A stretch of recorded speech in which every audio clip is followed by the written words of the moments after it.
Good evening. I'd like to call a special council meeting of Monday, April 25th, 2022 to order. First off, are there any disclosures of pecuniary interest? Seeing none, we need a mover and seconder for approval of the agenda.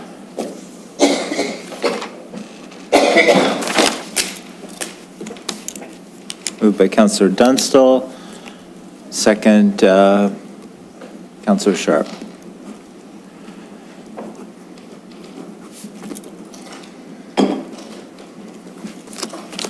Moved by Councillor Dunstall, second by Councillor Sharp. Resolve the agenda for the April 25th, 2022 special council meeting be approved. All in favor? Yay. That's carried.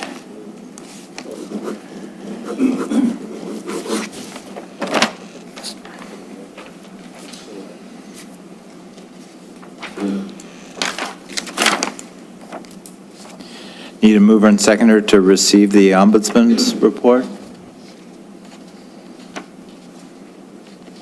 Moved by Councillor Ritchie. Second by Councillor Dunstall.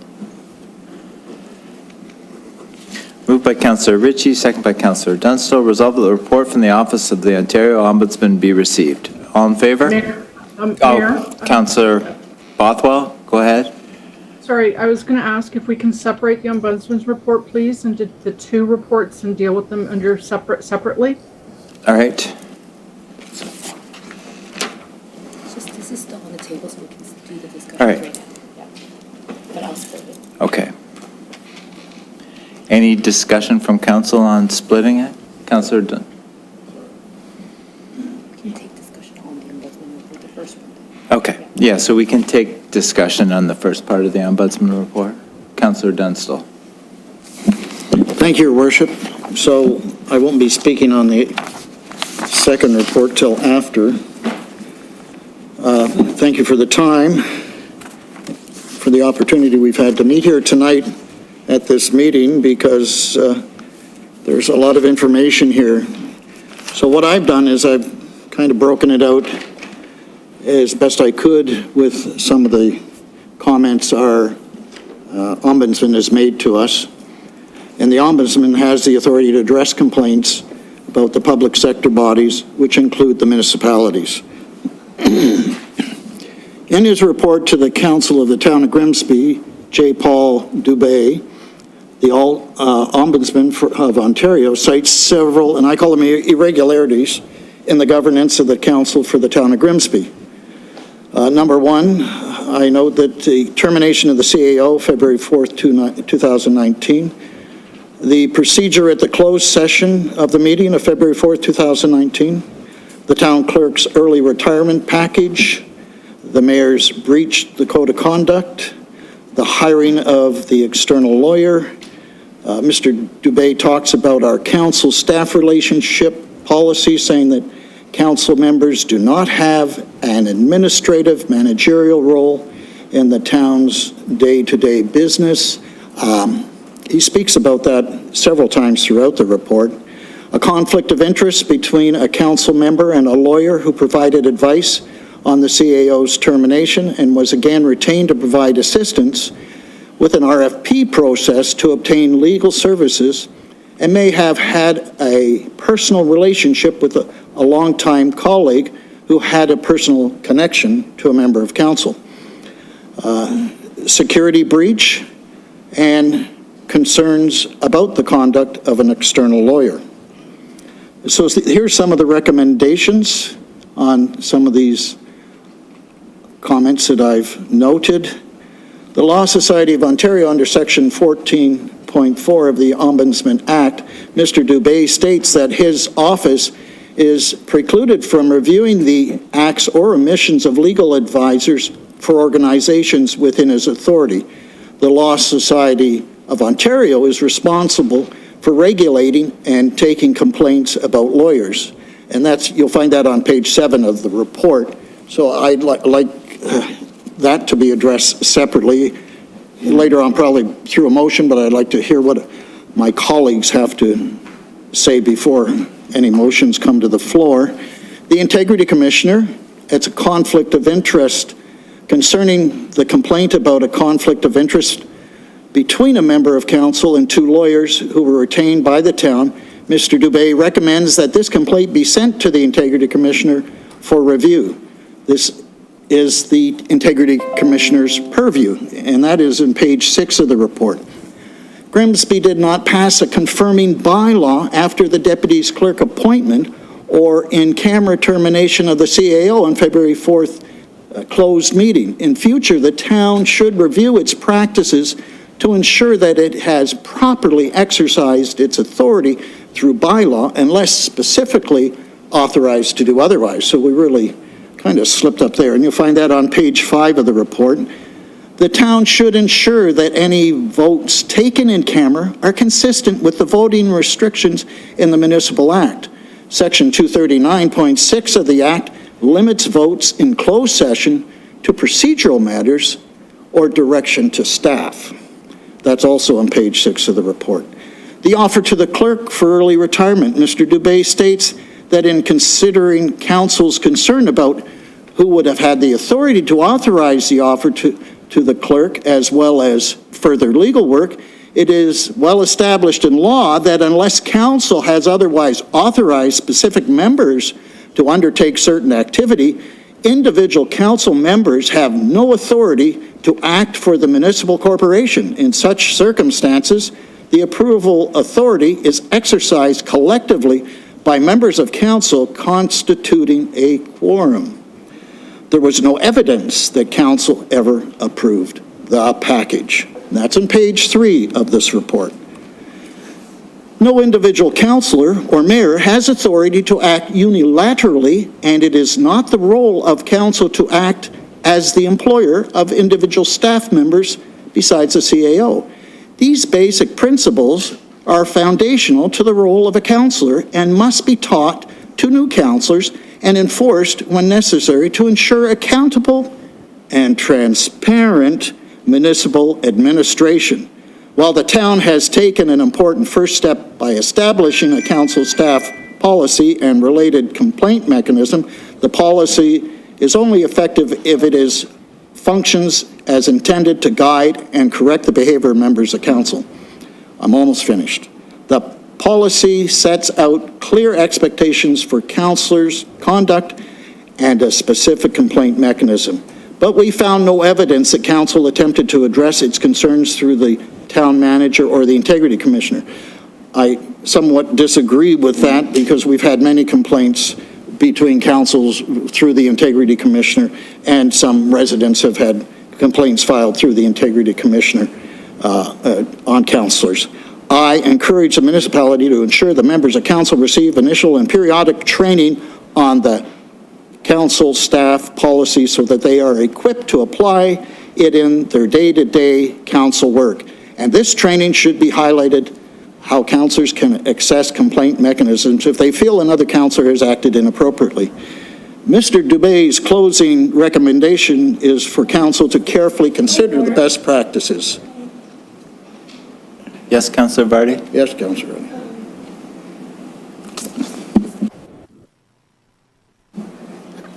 Point of order. I believe the member has gone considerably over his time. I think he said he was almost finished, but then has gone on for quite some time. Other people may wish to speak. Yeah, are you finished, Councillor Dunstan? I have one more. I just, that's my last comment, but I'd like to just by saying to the public that this report refers to many times it refers to councillors.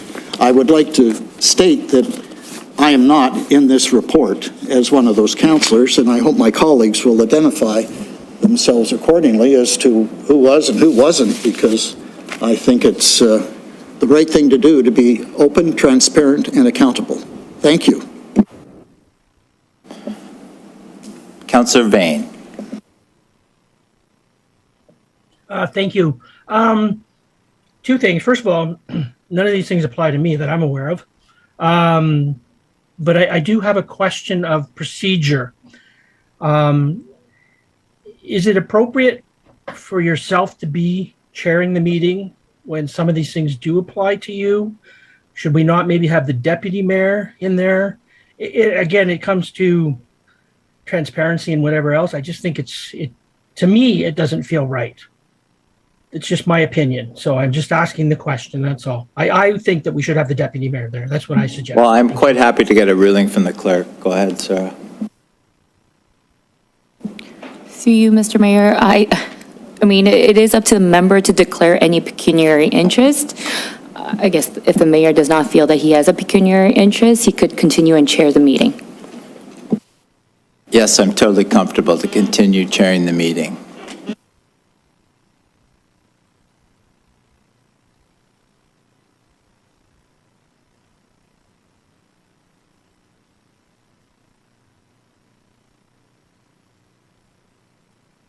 I think you're muted, Counselor, if you're speaking.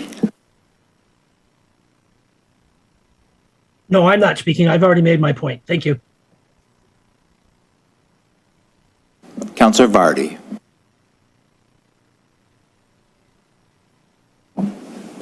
Thank you. Through you, Mr. Mayor. I guess I'd just like to point out that I do recall the vote to release the CAO of the day. And the clerk can verify, but it was a unanimous vote of everyone in attendance. So I believe that Councillor Cadwell was in Hawaii at the time, but the vote was 8-0. So while there were some procedural errors, Council certainly agreed to that. And then I guess the second point,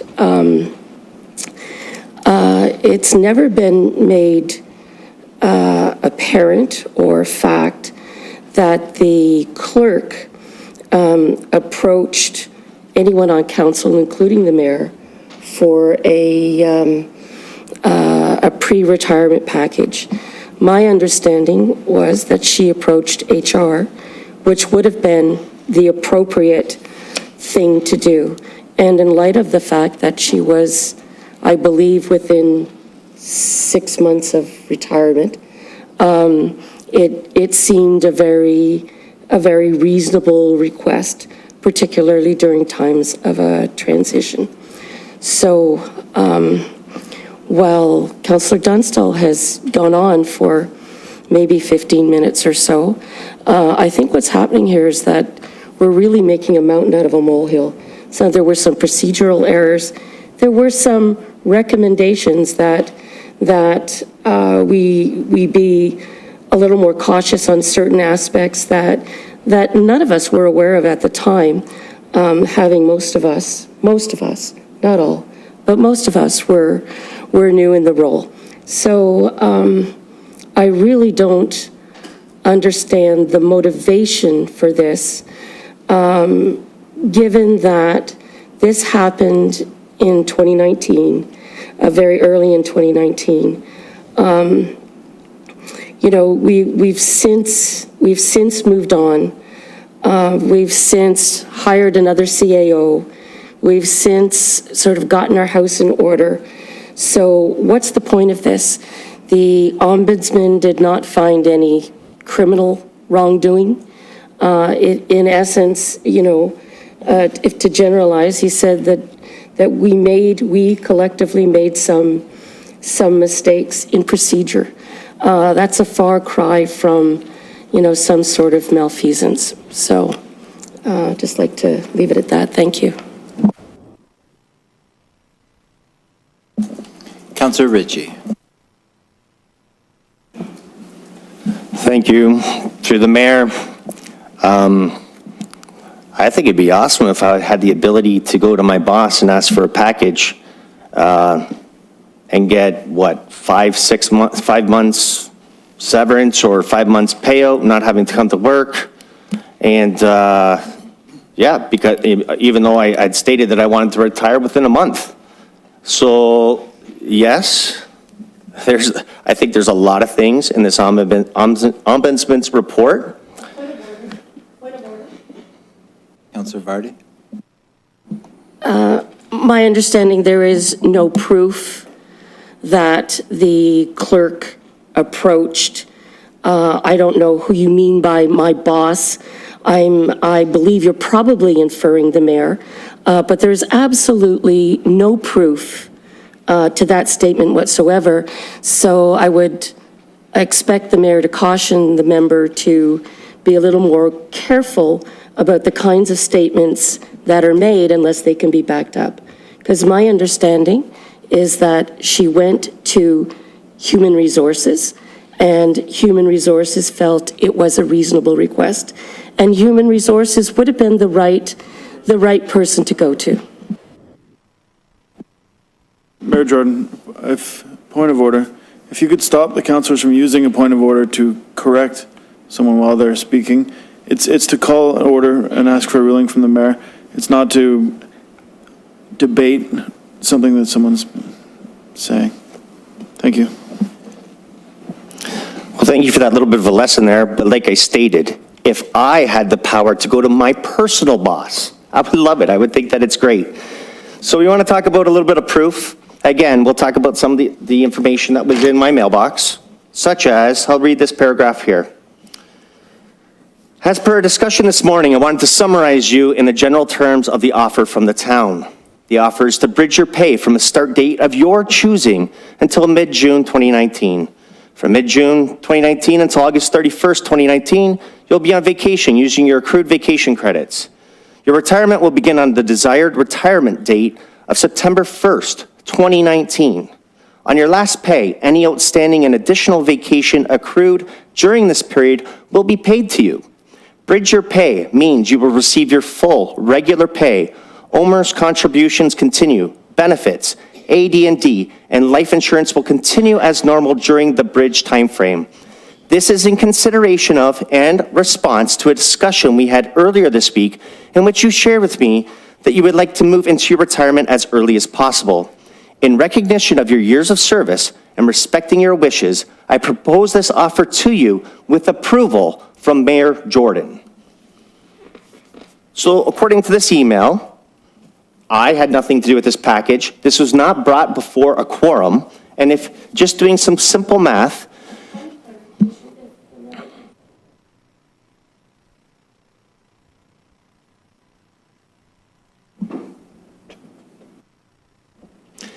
I think it's irrelevant at the time. I offered these emails to everyone. I'm going to continue, thank you. So with this information, again, the clerk received $101,000 on the Sunshine List in 2018. If you take this severance package from April 1st, April, May, June, July, August, 5 months, so you do the simple math, it's $42,000 roughly that we paid to our clerk plus whatever else she was offered. And none of this was done in a quorum of council. So again, I had nothing to do with this. Here it says approval of Mayor Jordan. Mayor Jordan, did you approve this package? Not that I know of. Well, again, interesting to see that it says right here, with approval from Mayor Jordan. And somebody would have had to do this. I haven't seen those emails. I haven't been offered to see them. I don't know even if they're real, so thank you.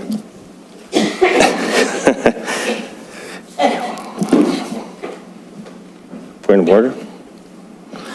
Yeah, so fair enough. I offered them to everyone at the last council. Anybody who wanted them, they can contact me. I would send them right away. That being said, I have to agree with Councillor Dunstall's statement at looking at the Ombudsman's report. This is a report that has several recommendations in there, several. And I look forward to motions being put forward later on this meeting because this report is all about accountability and transparency, something that this council has talked about time in and time out, accountability and transparency. And when the Ombudsman says right in his report, these are the recommendations, I think we should be following those recommendations. Thank you. Councillor Frake. Thank you, Mayor. Thank you, Mayor Jordan. At the end of this, all this happened 3 years ago. And as some of my colleagues have already said, this is something that is long gone, behind us. I don't know what some councillors in this room want from this. Do you want to go back and rehire the clerk? You want to go back and rehire the CAO? There's nothing I hear so far that anyone wants to do about this. I'd like to know what that is. I don't see any recommendations in the Ombudsman report. It says suggest. It mentions words like alleged. It mentions words like found no evidence, not clear, encourage, but not recommendations. I have not seen one word in here that says recommendations at all. So I don't know where you're reading. You must be reading a different Ombudsman report. But at the end of the day, 3 years ago, we were new at this council. 2 months into the council, yes, we did things wrong. Yes, we maybe broke some procedures, didn't follow some procedures because we didn't know what we were doing. Yes, that's probably very true. And I don't get the smirk off your face, please. Okay? The thing is, okay, we did it then. This is 3 years ago. We've come a long way since then. We've had the training that has been mentioned in this report. We've done all that. So we're trying to change history here. Do you want to change history? Tell me about it. What do you want to do? You want to change history? Is that what you're trying to do? I'm asking you a question, Councillor Ritchie, because this is on your back. You're allowed to respond. Thank you, through the mayor. I don't know how this is on my back. This is from the Ombudsman. So you know what? So yes, what we need to do is what is appropriate. I just deferred it. I just deferred the meeting. It's not a useless meeting. I deferred it to another date. There's nothing in Okay. this report Yeah. that we can do. I deferred it to another date. All right, we need to move forward. Councillor Frake, you still have the floor. Refraining from. The key message was we need to move forward, Yes, not backwards. Councillor Frake, you can't call him names. Councillor Bothwell. Thank you, Mayor Jordan. I just thought I heard Councillor Ritchie say that he would have some motions he wanted to bring forward later in the meeting. So I just would like, for the sake of transparency, are we not going to hear those motions now? Or is he expecting just to put them all in closed session so the public doesn't hear them? Councillor Ritchie. Thank you, Councillor Bothwell. If you recall, Councillor Dunstall said he was looking at some motions, so I said I'm looking forward to hearing these motions. And we'll do it right and open. But again, Councillor Dunstall and myself, I'd like to hear from every councillor. I had nothing to do with this package or some of these things that the Ombudsman talked about in his report. So I'm curious as to who did. So I think I'm just asking if you have a motion to bring forward. I'd be interested in hearing what it is.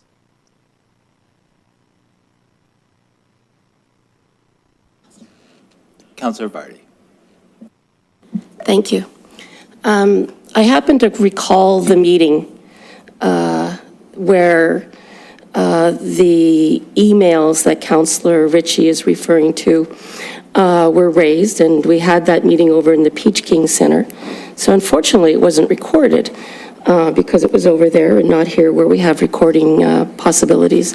However, I did ask Councillor Ritchie if we can see these emails that he received in his mailbox at home.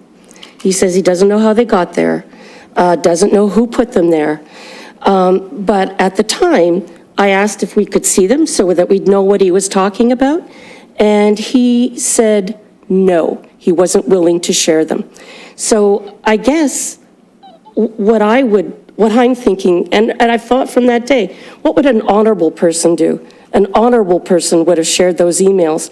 An honorable person would have let his colleagues know just what he's talking about, because I don't know if he's just blowing steam or what else he's got over there. What I do know is that he got them in a way he shouldn't have. What I do know that obviously there was a breach somewhere, and that to me, that is far more concerning than any of the mistakes in procedure we made early on.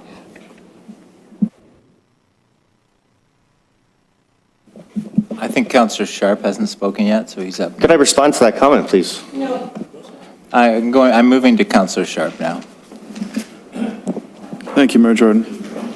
That meeting at the Peach King Center, after that meeting, Mayor Jordan made a phone call to an individual and revealed the closed session information from that meeting.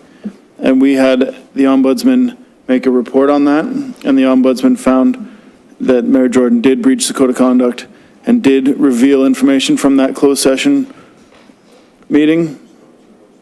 Sorry, we had the integrity commissioner, my apologies. And so,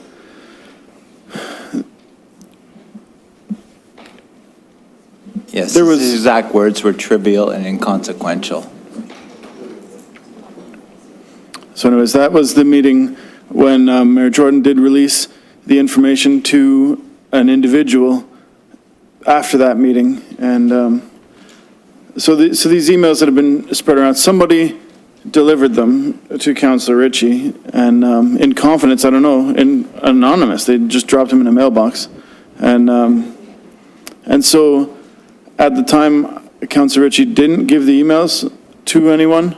And then at the last meeting, after the ombudsman had completed his investigation, Councillor Ritchie did offer them to anyone who wants to read them. And I don't know if they did or didn't read them. I haven't, but just wanted to clarify. That was the meeting when the closed session was disclosed to that individual. Thank you.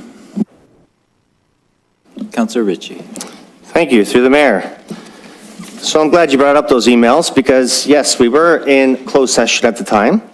And I made a decision at that time, while also getting, while legal was present, and said that the emails at that time, since they're in my possession, was my property, I could share with whoever. And because we asked the ombudsman to investigate, I chose not to share them at the time until the ombudsman was finished with his investigation. But now that we've had that, let's talk about where these emails came from. They came from an individual, we'll say one individual that we're not going to talk about. Then we're going to talk about it, well, we can, it's a lawyer. So it's a lawyer, it's legal. Maybe who Mayor Jordan talked to after the closed session the next time. We also have an email from rfreake@gmail.com. We also have an email from nixonfarms1826@gmail.com. So rfrake@gmail.com and nixonfarms@gmail.com. And these emails go on and ask. So the ombudsman investigated, and there's recommendations in there, and I think we should follow up on those recommendations.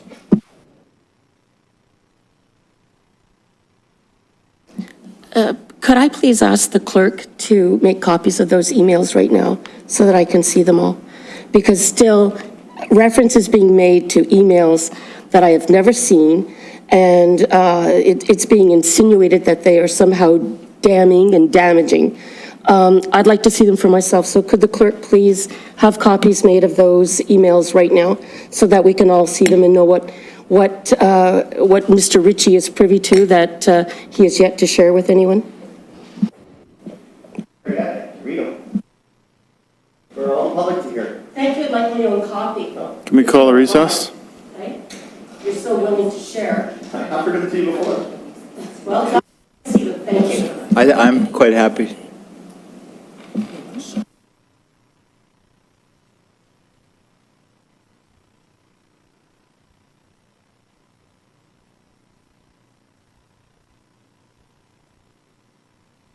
You mind using your microphones?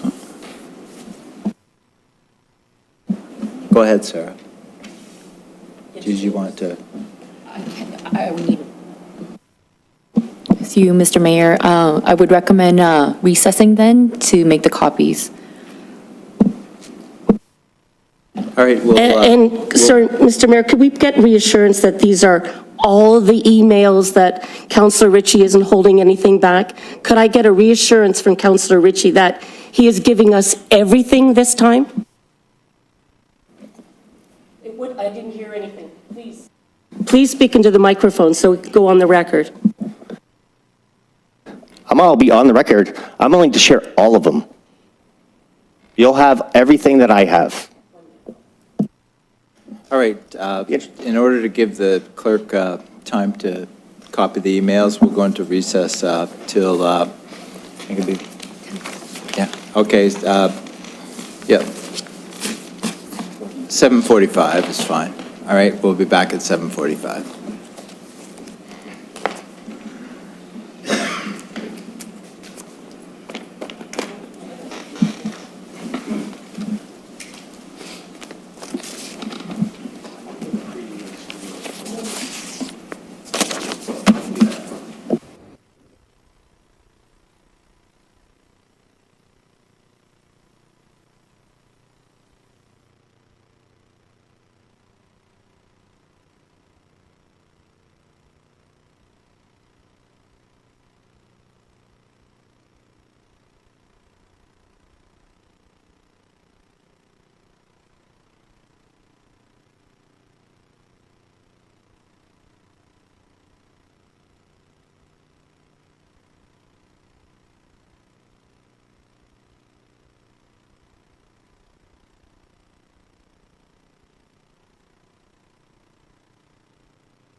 welcome back.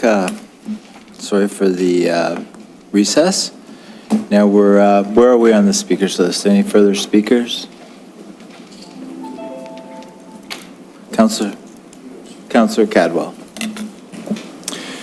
Thank you, Mayor Jordan, and I'm glad we're having this meeting to air a lot of the things that happened in the past. As it was discussed that was 3 years ago, but there were things that were not done right, according to procedure-wise, according to my opinion and comments to this.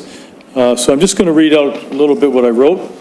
The Ombudsman Report has given us an option to refer to the Integrity Commissioner, but we also have an opportunity to fix this for the future, Mr. Mayor and fellow councillors. I took the oath of office, like every other member of this council, to do our due diligence, our fiducial responsibility for the citizens we represent. We must ensure that in the future, the mayor does not act outside of this financial responsibility. It is clear to me that the Ombudsman wants this to be corrected in our bylaws as soon as possible. While the previous Code of Conduct established a limitation period for bringing complaints to the Integrity Commissioner, this limitation is set by council and can be altered by a majority if council wishes to review this further. The current Code of Conduct contains that only council as a whole and no single member, including the mayor, has no authority to direct staff, approve budgets, policy, and other such matters unless specifically authorized by council. You, Mr. Mayor, took this right away from this council. The town's council staff policy provides that council members do not have an administrative managerial role in the town's day-to-day operations. Again, just reflecting on what happened with the clerk, the Ombudsman does he gives his opinion and comments to it, but for my personal, I was not happy how that rolled out. Again, not having any input as a councillor. Also, I was not able to attend the February 4th meeting in 2019 with regards to the dismissal of the former CAO. So again, the procedure was not done properly according to the Ombudsman's report. So I'm just concerned about the status of where we are with the former CAO. So those are a couple of questions I have right now. Thank you.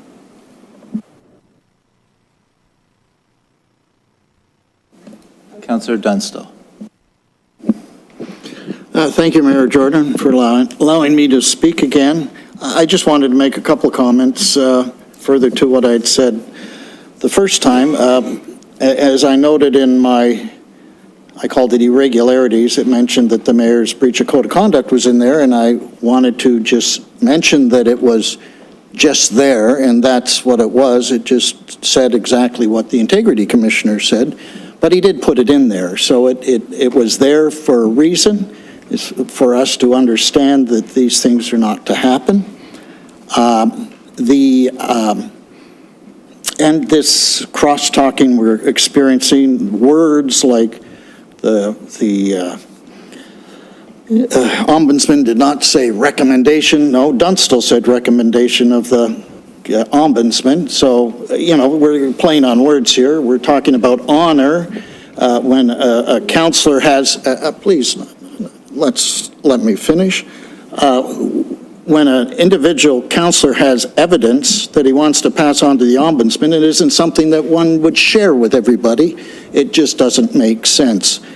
So I think what we need to do, and I've made a couple of motions to put on the floor. If anybody else would like to speak first before the motions are read, I would like definitely for other people to speak, because that's what this is all about. This is council in action. Well, let's get a mover and seconder. I'll read the resolution to get it on the floor. I have a mover of Councillor Dunstall. Councillor Vane, is your hand up to second it? Yes, I'll second it, and I also want to speak as well, please. All right, I'll read the resolution. because it's the first time some of us have seen it. Moved by Councillor Dunstall, seconded by Councillor Vane. Resolved that the council file a complaint with the Integrity Commissioner to investigate the relationship between the council and the lawyers pertaining to the conflict of interest. So, Councillor Vane, you wanted to speak on that? Yeah, just a word of caution while we are discussing this or anything else. As some of you already know by reading your email, one of the members of council has already breached closed session information. Please remember, this is a very hot topic, I guess, and let's just please remember that there was some stuff that was discussed and closed, and we have to be careful releasing it into open session like this. It could potentially set us up for another lawsuit from former staff. So, it's just, we just have to be careful. So that's all I'm asking. Every member of council's got the email, so please just be cautious. That's all I'm going to say. Thank you. Any other speakers? Seeing none, I'll read the resolution again. Mayor Jordan, aye. Councillor Sharp.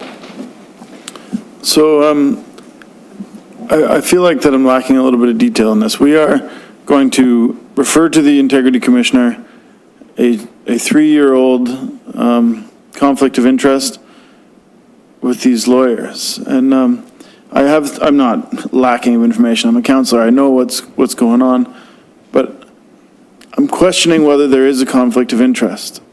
I don't want to go too far into this, but I know that Mayor Jordan has hired these lawyers in some other business. I'll leave it at that. But an example I'll make is that if I eat at a restaurant and then I recommend the town of Grimsby to eat at that restaurant too, I'm not in conflict with that restaurant. If I hire a company to cut my grass and then that company later gets hired by the town to cut their grass, I have to have an interest in the company, like an ownership or a pay. If they gave me a finder's fee for that, there's a real conflict of interest. And having used a company or an individual and then having the town also use that, I don't believe that is a conflict of interest. I think that I understand how conflicts work, and I'm cautious to send the Integrity Commissioner on a 3-year-old goose chase for something that I'm not sure is a conflict. And I don't know if we are all understanding that. Maybe we need someone here to explain it to us, but I'm worried about the cost of it, and I don't want to spend on this. There's some things, to be honest, that I think were handled improperly. But I don't know if the right course to go, and I don't believe there's a conflict of interest. And maybe that's not a popular opinion, but I think it's a factual opinion, and I'm going to leave it at that. And I'd like to hear from my colleagues. There's no discussion, but if I don't want to just have to decide without having any debate. Councillor Ritchie. Thank you to the mayor. All I can say for this is that, yeah, these things might have happened 3 years ago. It came to our knowledge 2 years ago. And when it comes to government and things are wrong, I think the public is owed an explanation. And maybe it's cleared, maybe it's not. But I think that's the only way you can have transparency and accountability is when you have things that the perception of possible wrongdoing should be looked into. And that's why I feel the Ombudsman has told us, here's your option, this is what you can do. He chose not to investigate further because we have other tools that we are able to access. And he told us exactly how to do it. And that's why I will support this motion.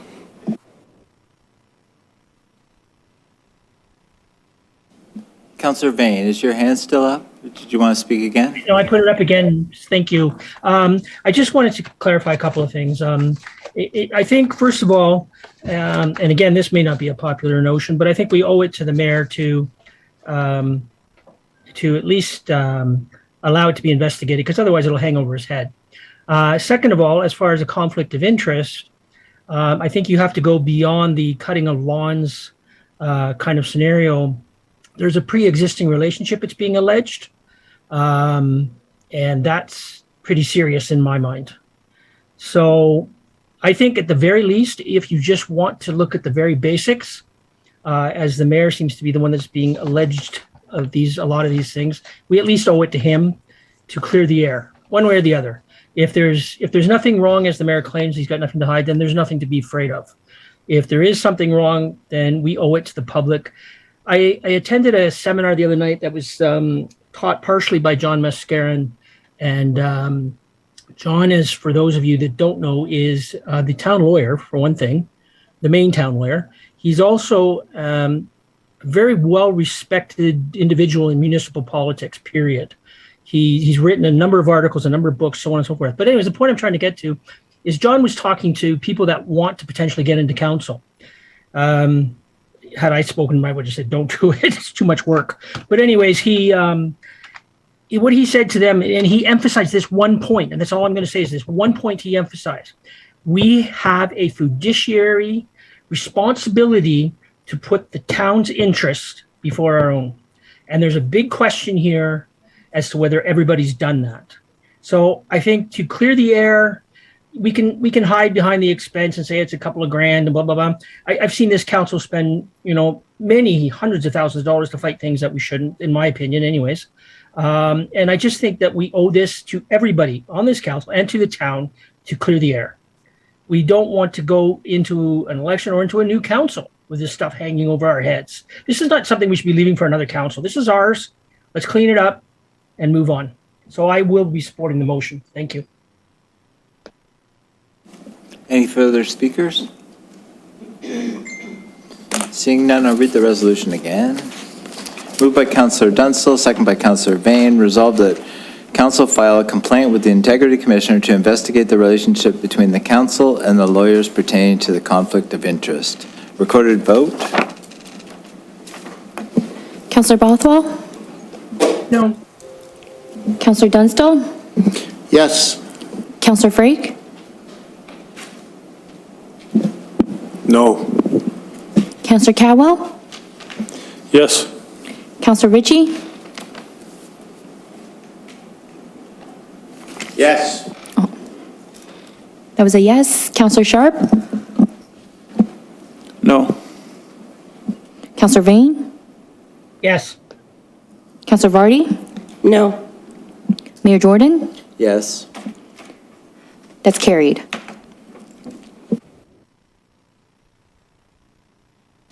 All right, the second resolution, we just need a seconder.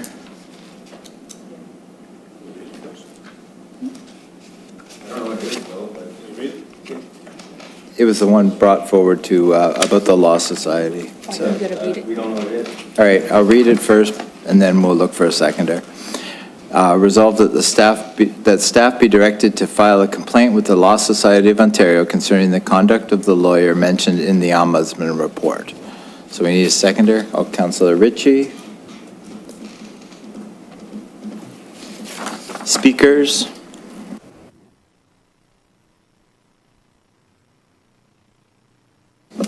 Seeing none, I'll read the resolution. Sorry, Mayor Jordan.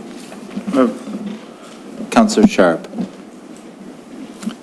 So, could you reread the motion? My apologies. Moved by Councillor Dunstall, second by Councillor Ritchie. Resolved that staff be directed to file a complaint with the Law Society of Ontario concerning the conduct of the lawyer mentioned in the Ombudsman's report. Okay, thank you. So I have some questions about the conduct and the advice we were given during that closed session on February 4th, 2019. And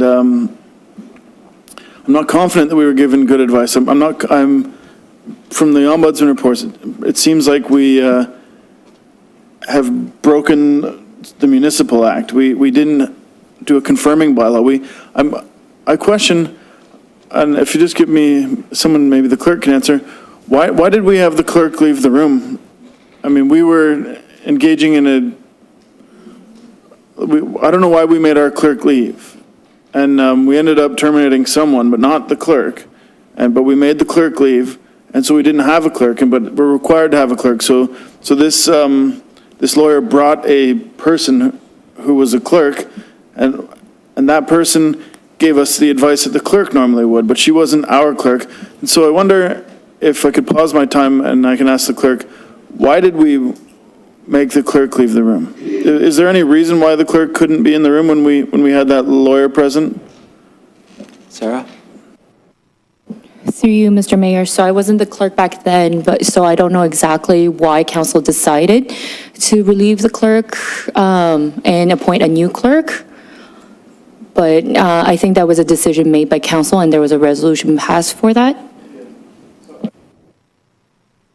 I think that decision was made by council, and it was advised by this lawyer.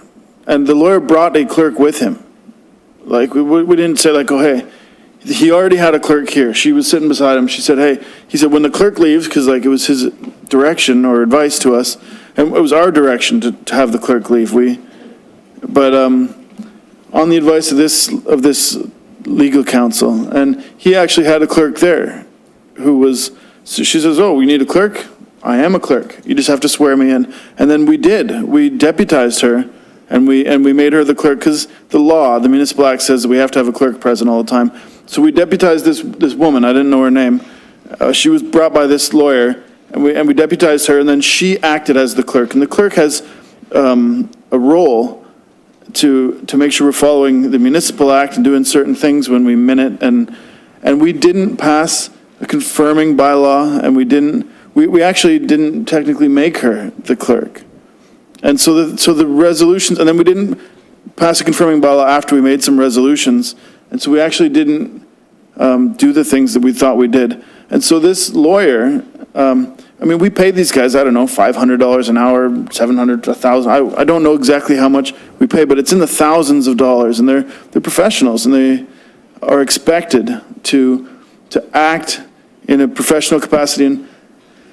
And as I explained, he brought the clerk with him, a clerk with him, and then we gave direction for our clerk to leave, and I did what I thought was deputize that person as the clerk, and then we didn't. And as a result, we broke the Municipal Act. We didn't, and so we carried forward with some HR decisions that affected people's lives, so we have responsibility to that. The town, including the taxpayers, have responsibility to that. And we were given advice that was not legal by our legal counsel. And that counsel has to own up to that. Not own up to it is the wrong term. He has to be held accountable to his professional code or college or whatever this body that we're going to report him to, and ask for him to be investigated. And so I will support this, and that's all I have to say. Thank you. Councillor Vane. It's a complaint to the Law Society. It's the same as any professional body, whether it be a dentist, a doctor, or a lawyer. They all have overseeing societies, and the Law Society doesn't charge us for this. We're alleging that we have concerns, and this is our reasons, and we submit it. And I am of the same mind as based on a lot of things, even some of the things that came out in the Canadian Ombudsman Report, I have to admit, did catch me off guard as well. So I am going to support this. I do believe this is worthy of looking into. I think at this point, we keep talking about integrity, transparency, and all that. I think the only way forward for us is to continue to do these things so that we can all wash our hands and say, hey, we did our thing. No matter how anybody comes back, we have to accept whatever comes back, whether it's the way we thought it should be or the way the other people thought it should be. The point is, it's time to clean up stuff so we can go out with clean hands. That's just my opinion. Thank you. Councillor Bothwell. Thank you, Mayor Jordan. And I'll just reiterate that in February of 2019, we were very new, and the confirming bylaw was something that was refined actually in April of 2020. It went on for some time. There was discussions, as well as our procedural bylaw was refined along the way. So there were a lot of things that we looked at that we had to do differently and corrected. So, you know, how we acted in those first month or two of council was quite different than how we're acting now. And some of those procedural things have been cleaned up by our new clerk, which is great. So I just, I think going back 3 years to try to clean up some of this stuff is going to cost us some money. And it, in some cases, it may not even be an avenue that we are able to pursue. So I'm very hesitant on this route. Thank you. Councillor Vardy. Thank you, through you, Mr. Mayor. I guess for me, I recognize, and the Ombudsman recognize, that we made some procedural errors. We didn't do anything criminal. And I guess I personally feel the decisions that we took would have been the same had we had the right procedure in place. The outcome would have been the same. So I don't know, I don't understand. I mean, we've over the past 3 years, as Councillor Bothwell has said, we've changed many of our procedures, we've updated them. We have a clerk in place, we have a CAO in place, you know, we follow the policies. So, you know, we've corrected along the way whatever errors we made, you know, which were basically 3 months in. But the decisions we took, they're all the same decisions. I mean, the outcome wouldn't have been any different. So I don't understand, you know, well, we say we have to clean the slate. Well, we talked to the Ombudsman, and the Ombudsman is saying, you made some procedural errors, you know, but nothing necessarily that, I mean, I think he said that, you know, there isn't necessarily any proof, or some things weren't worth further investigating. Some things we already investigated with the Integrity Commissioner, and they came back as inconsequential. So why are we doing this? Why are we wasting time doing this? We've fixed whatever problem, you know, procedural problem happened. The outcome would not have been any different.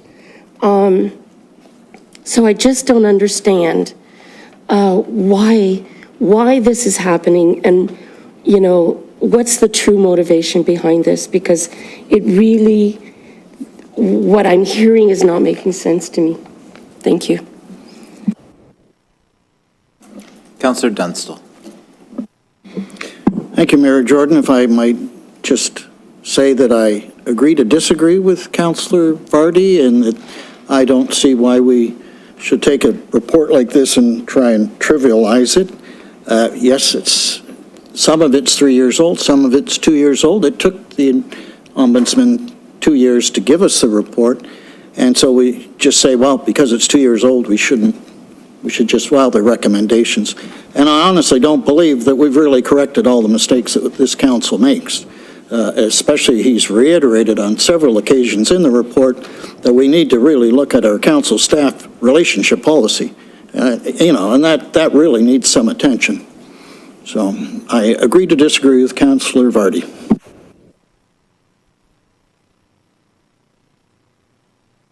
Councillor Cadwell. Thank you, Mayor Jordan. And I find this one very interesting because, as I stated, I wasn't at that meeting. I was called the night before I left on my vacation of what was going to be happening there, and I asked that it could wait till I get back from my vacation.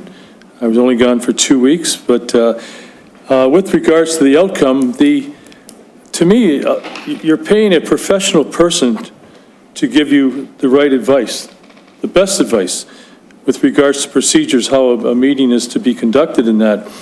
And I just was thinking, the person that was deputized as the clerk Was there any personal relationship with that person, with the lawyer at all?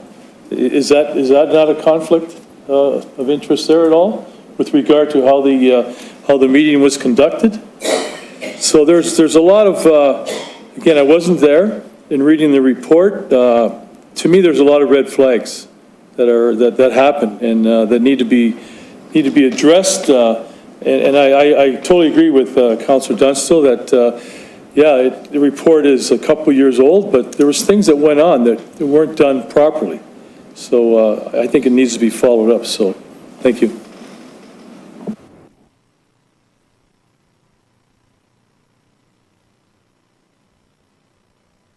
Councillor Vane.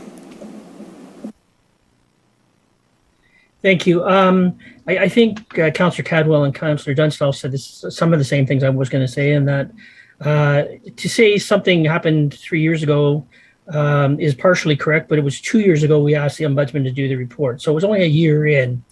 A comment was made that we would vote the same way we did today if it happened today. I don't necessarily agree with that. I think we have some knowledge, but coming back to knowledge, there was 3 members of council, unfortunately one was away in Hawaii, when this vote took place, that have more than a year of service on council.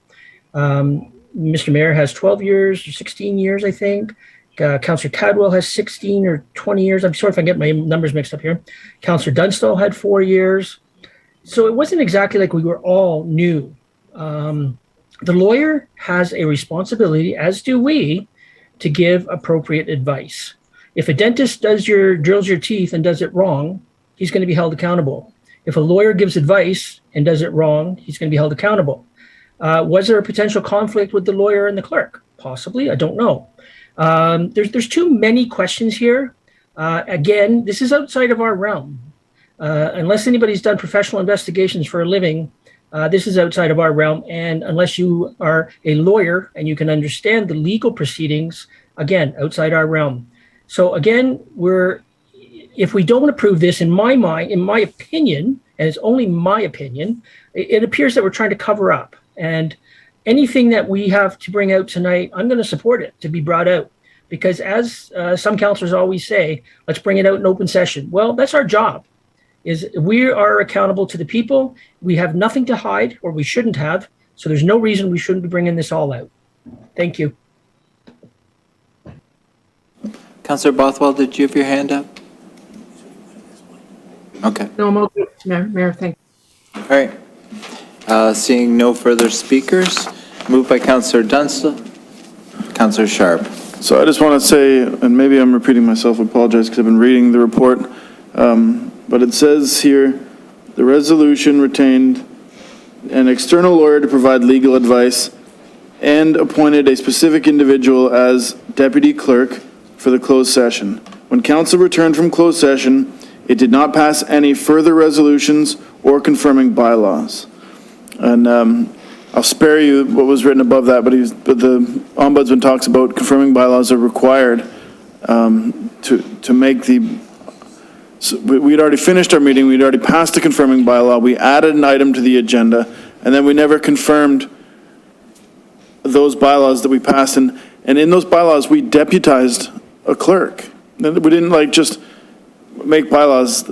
I mean, bylaws are pretty serious, but these are officers of the municipality.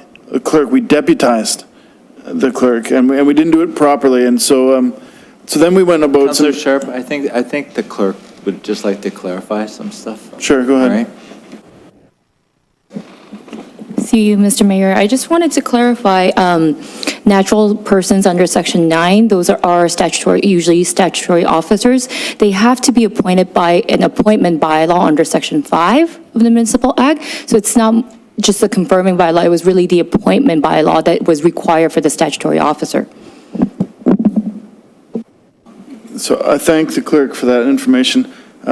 So this is why we have a clerk, because we don't know. So we asked the clerk to remove from the council chambers, and then there was a clerk waiting in our council chambers to take her place, and we deputized that clerk, and we didn't follow the rules, and then the clerk didn't act like she didn't carry out her duty to advise us on how to follow the municipal act, and so we didn't follow the municipal act, and we broke some rules. But had we had our clerk here, our clerk was a seasoned, like, months away from retirement. She was a very experienced clerk, and I don't know why we asked her to leave the room, but we did, and I mean, I voted for it, so, I mean, I have to be accountable for that, but we didn't follow the municipal act, and we did it at the advice of a lawyer, and like Councillor Vane said, that if a dentist had at your teeth and wrecked them up, that you would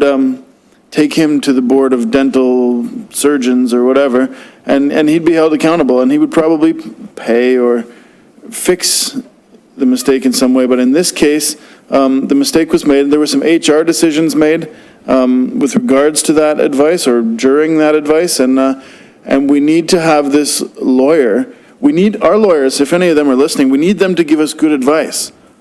It needs to be legal. It needs to be right. We don't pay these guys what we pay these lawyers to give us advice that's not accurate. And this was. So I'm going to vote for this. Thanks. Councillor Ritchie. Thank you to the mayor. I just wanted to clarify one thing as well, that we keep on talking about an external lawyer. And it was an external lawyer because we did have a law firm on retainer that we did not use at that time. And I almost question why we didn't use that law firm that we had on retainer to represent the town.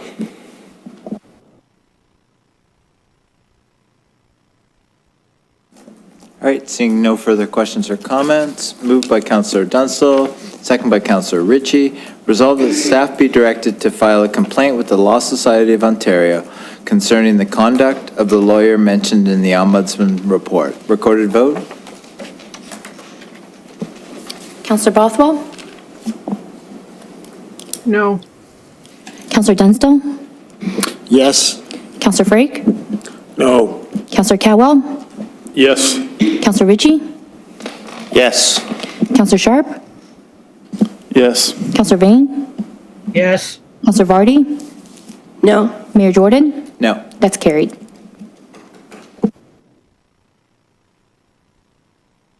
All right, now we move to number 5, bylaws. Oh, Councillor Ritchie. Through the mayor, there's also another component here that I'd like to see us, I'd like to put a motion on the floor that we refer the staff council relationship policy to staff to review and provide recommendations to strengthen the staff council policy and to ensure that council receives initial and periodic training.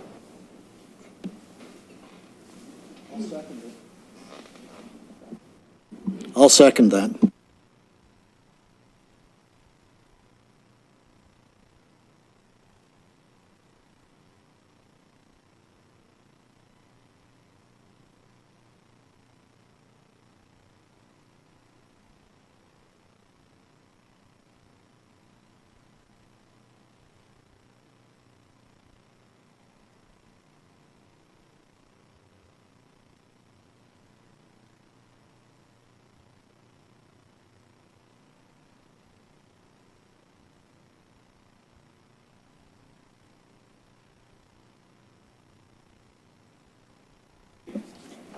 Moved by Councillor Ritchie, second by Councillor Dunstall, resolved that staff be directed to review the council staff policy to strengthen it and provide periodic training.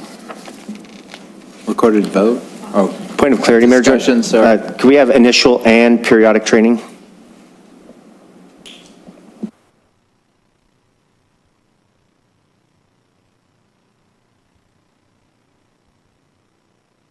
All right, speakers list, Councillor Frake. Just curious, to the clerk, thank you, Mr. Mayor, do we not have something like that in place already? I mean, we're talking about something that happened 3 years ago, granted. Since then, you've put in together a really fantastic, Bible of procedures and training and so on and so forth. So are we just rehashing something you've already done? Through you, Mr. Mayor, I believe this is the council staff relationship policy. So back in, I believe in 2019, March 2019, all municipalities were required to have a council staff relationship policy in place, and that is, I believe, what is being asked to be reviewed, not the procedural bylaw. So we're reviewing it only, but is that right? Because I think what's there now is pretty damn good.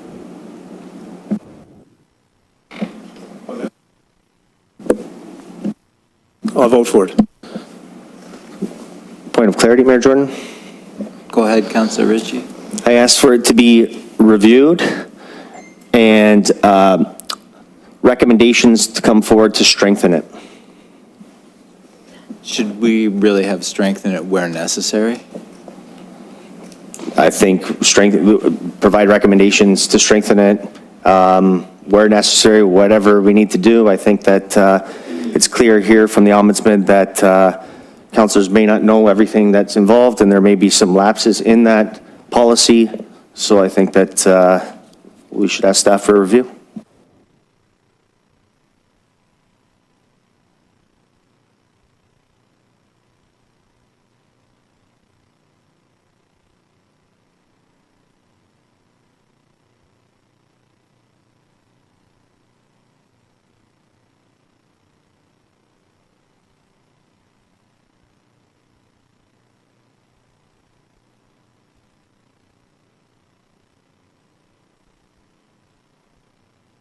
Councillor Bothwell.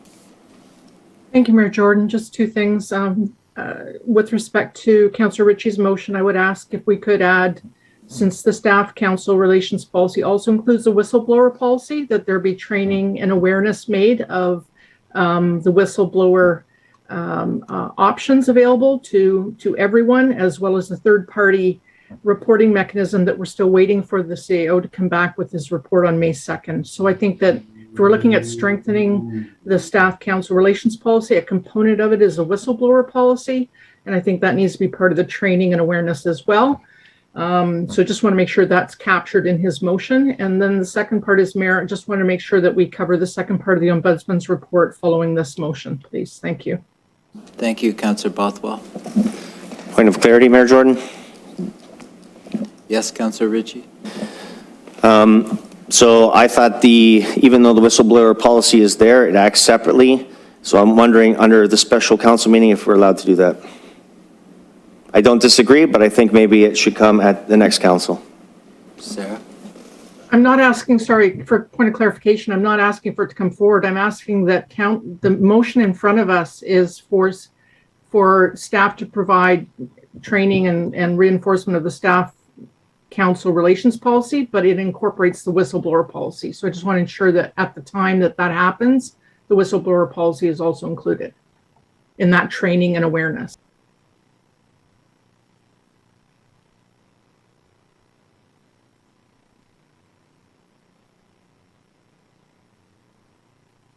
The clerk will clarify, Councillor Bothwell.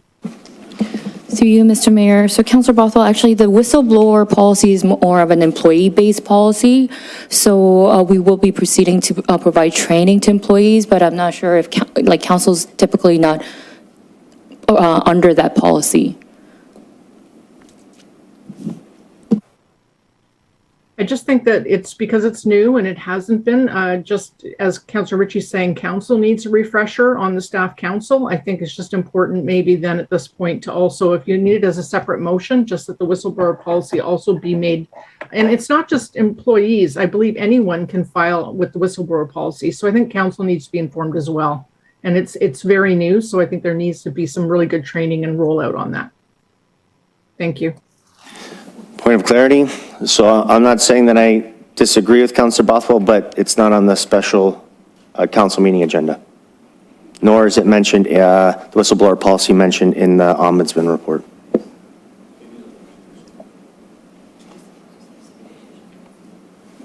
Council staff.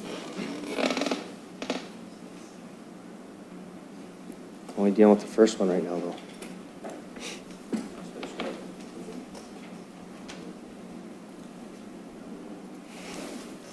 It is mentioned in the second report. We're only dealing with the first report at this time.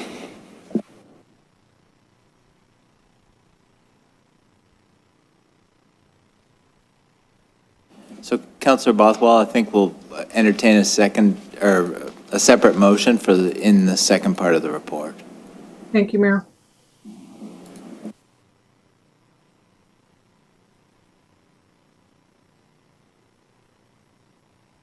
It's a recorded vote, so the clerk will read the... Councillor Bothwell?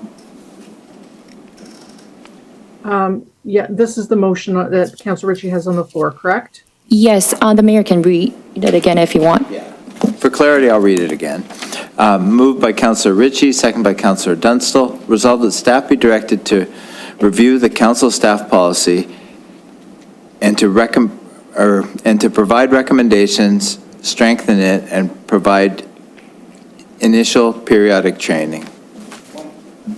Point of clarification, is staff-council relationship policy? You just said staff policy?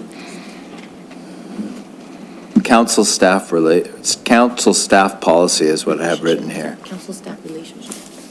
Okay.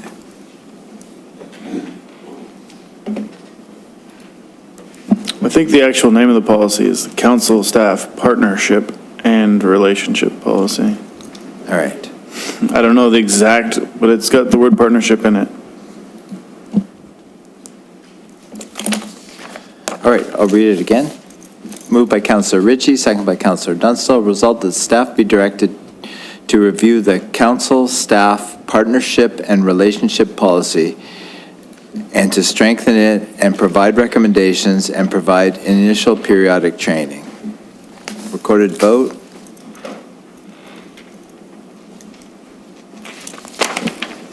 Councillor Bothwell? Yes. Councillor Dunstall? Yes. Councillor Frake? Yes. Councillor Cowell? Yes. Councillor Ritchie? Yes. Councillor Sharp? Yes. Councillor Vane? Yes. Councillor Vardy? Yes. Mayor Jordan? Yes. That's carried. All right, now we'll move to the second Ombudsman report.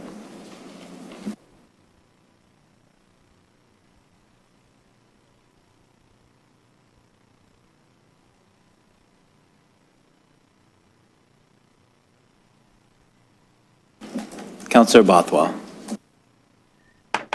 Thank you, Mayor Jordan. So this Ombudsman report as well just lightly reviewed the circumstances that were presented to it with respect to the signing authorities and identified some gaps. I will say that one of the critical gaps that came up between the two versions that were publicly posted was the fact that the paragraph that talks about where, as a result of the staffing changes, the CAO directed 2 municipal staff members to visit the town's bank to add themselves as signing authority so the town could continue to transact its affairs. And while this change would normally require that council pass a bylaw granting them signing authority, this had not occurred. And then the CAO's comments are added. We have been advised by the CAO, but not confirmed with the bank in question due to privacy restrictions, the Ombudsman writes, that as a workaround in exceptional circumstances, in order to be able to sign off on as the checks were the next day for staff payday, the bank allowed the town clerk and the most senior manager in the finance department to have signing authority with until a resolution can be passed at the next council meeting. Then that has not been verified. So the Ombudsman actually has left that open to interpretation. In fact, the CAO did not bring a motion to the next council meeting, which was April 1st. There was no motion April 6th. It wasn't until I put an information request for who the signing authorities were at the April 6th meeting that it was then addressed April 19th and a bylaw wasn't passed until April 26th. So the requirements of the bank were not met there. And in fact, the Ombudsman report continues to go on to say that these items were addressed at the meeting on April 6th. Well, in fact, they weren't. The signing authorities was not dealt with until April 19th, and then again on the 26th, and only until after I'd pursued it. So regarding the termination of the treasurer, the treasurers, so the appointment of the treasurers, so the previous treasurers and the 3 signing officers were released on March 30th. The retroactive appointment of the interim treasurer on April 6th was retroactive to April 5th. The signing authorities bylaw was retroactive to March 30th. There was no treasurer in place for the period of March 31st to April 5th. There was no one delegated under the Municipal Act as required under Section 286(1) to deal with the bank in any of the banking matters. In fact, both bylaws that were passed, the original 1637 and the second one, 2131, which amended 1637, have a statement in it that talks specifically about banking. And it says under General Banking, Section 8, the treasurer or designate but authorized and directed to give instructions to provide verifications and approvals on behalf of the town to the bank, and to be authorized to sign and deliver any service requests or other banking agreements.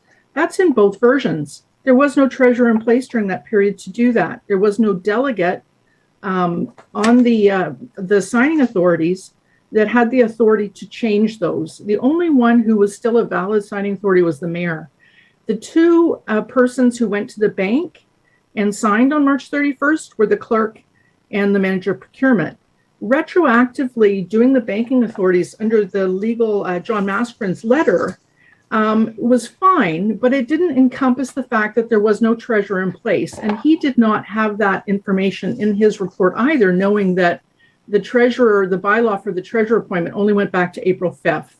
So there are some serious gaps in respect to the town's fiduciary duty. And as the previous counselor spoke about, transparency and accountability, and that we need to be very clear on that we have covered all of our bases and in fact protected ourselves from a legal perspective for that period where there was no statutory officer in place, no treasurer as required, and yet business transactions occurred under the direction of the CAO, and that the clerk and the manager of procurement were signing officers when they actually had no delegated authority to do so. So I have a very serious concern that the auditor's report identifies that some information was shared by the CAO but has not been verified with the bank, that we need to ensure that proper process was followed, that the town has done its fiduciary duty here with respect to its statutory requirements under the any financial act, as well as the requirements of the treasurers. So I have a motion I've prepared. I did share it with the clerk. That I'd like to put forward because I'm very concerned that this could leave us open in the event that we have an auditor look at whether or not we had the proper delegations in place or not. You know, whether that direction to actually go to the bank and sign a document when there wasn't perhaps the legal authority in place. So the motion that I have, and I'll read it, if the clerk, do you want to read it rather than myself? If I could please put that forward. Through you, Mr. Mayor. Yes, the motion reads, whereas the April 6, 2022 Ombudsman's Report on the termination of the Director of Finance/Treasurer and signing authorities state, as a result of these staffing changes, the CAO directed 2 municipal staff members to visit the town's bank to add themselves as signing authorities so that the town could continue to transact its affairs. While this change would normally require that council pass a bylaw granting them signing authority, this had not occurred.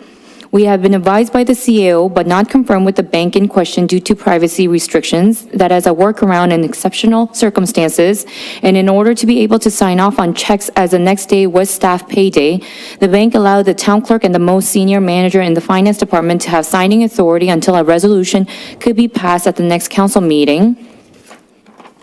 And whereas the April 22nd, 2021 legal review of banking signing authorities by John Maskeren, counsel for the town states, we also note that on March 30th, 2021, the town was left without 3 of its authorized banking signing officers.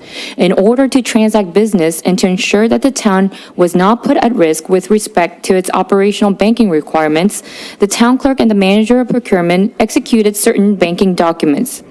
These actions should be ratified by council to ensure that there is no issue as to whether the town had the authority to take such actions. We have reviewed the draft amendment to the bylaw and suggest that its enactment will clarify any perceived inconsistency between the bylaw and the resolution, and also serve to ratify the actions of staff to safeguard the interests of the town between March 31st to April 19th, 2021. And whereas Bylaw 2131 amends Bylaw 1637 and banking signing authorities retroactive to March 30th, 2021, and was passed by council on April 26, 2021. And whereas in both the previous bylaw 1637 and the current version as amended by bylaw 2131, section 8 states that only the treasurer or designate is authorized to give instructions to the bank. General banking, section 8, the treasurer or designate be authorized and directed to give instructions to provide verifications and approvals on behalf of the town to the bank and to be authorized to sign and deliver any service requests or other banking agreements. And whereas bylaw 2122, appointing the replacement treasurer on April 6, 2021, retroactive to April 5th, 2021, left the town with no statutory treasurer as required under section 286, subsection 1 of the Municipal Act for the period of March 31st, 2021 to April 5th, 2021.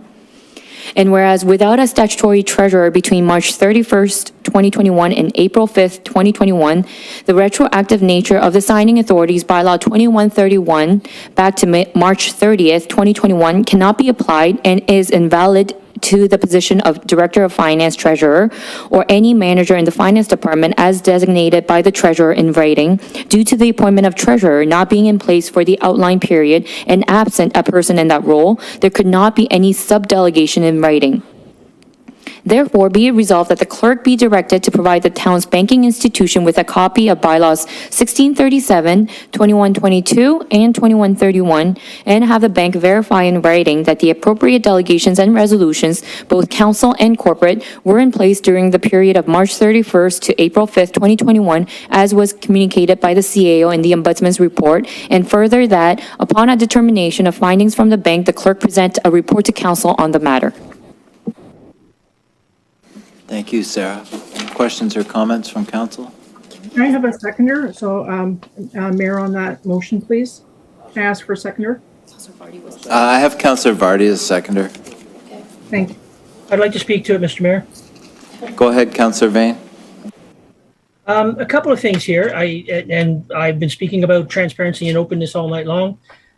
So I think we need to talk about it. I have no problem with that. But my concerns are as follows. First of all, did we not already discuss this previously in an open session? And I thought the matter had been clarified and we were okay. I would really like to hear from the town manager or the CAO. But before doing that, the CAO, does he not become the adjunct, or I don't know what you call temporary treasurer in the absence of a treasurer?